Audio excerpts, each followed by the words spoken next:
Kapag isa ka palang vlogger, ay wala kang napapansin sa kapaligiran mo. Dapat concentrate ka lang dun sa kino-content mo, no? Hindi mo pinapansin kung mayroong tao ka ba sa likuran o sa harapan. Basta tuloy lang. Ito ang luminang milagrosa dito sa PAMI. Dito sa tinatawag nilang pakainan.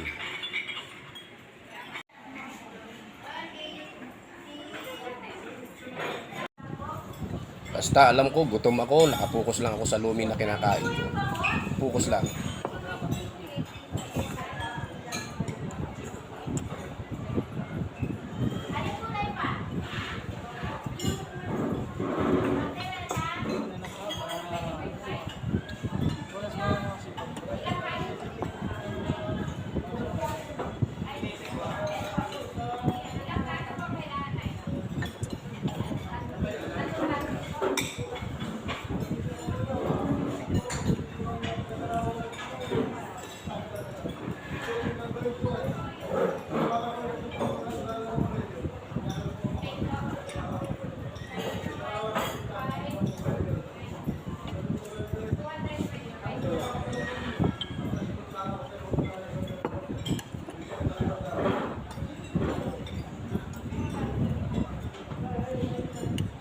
Mag-eat ka, tikman mo.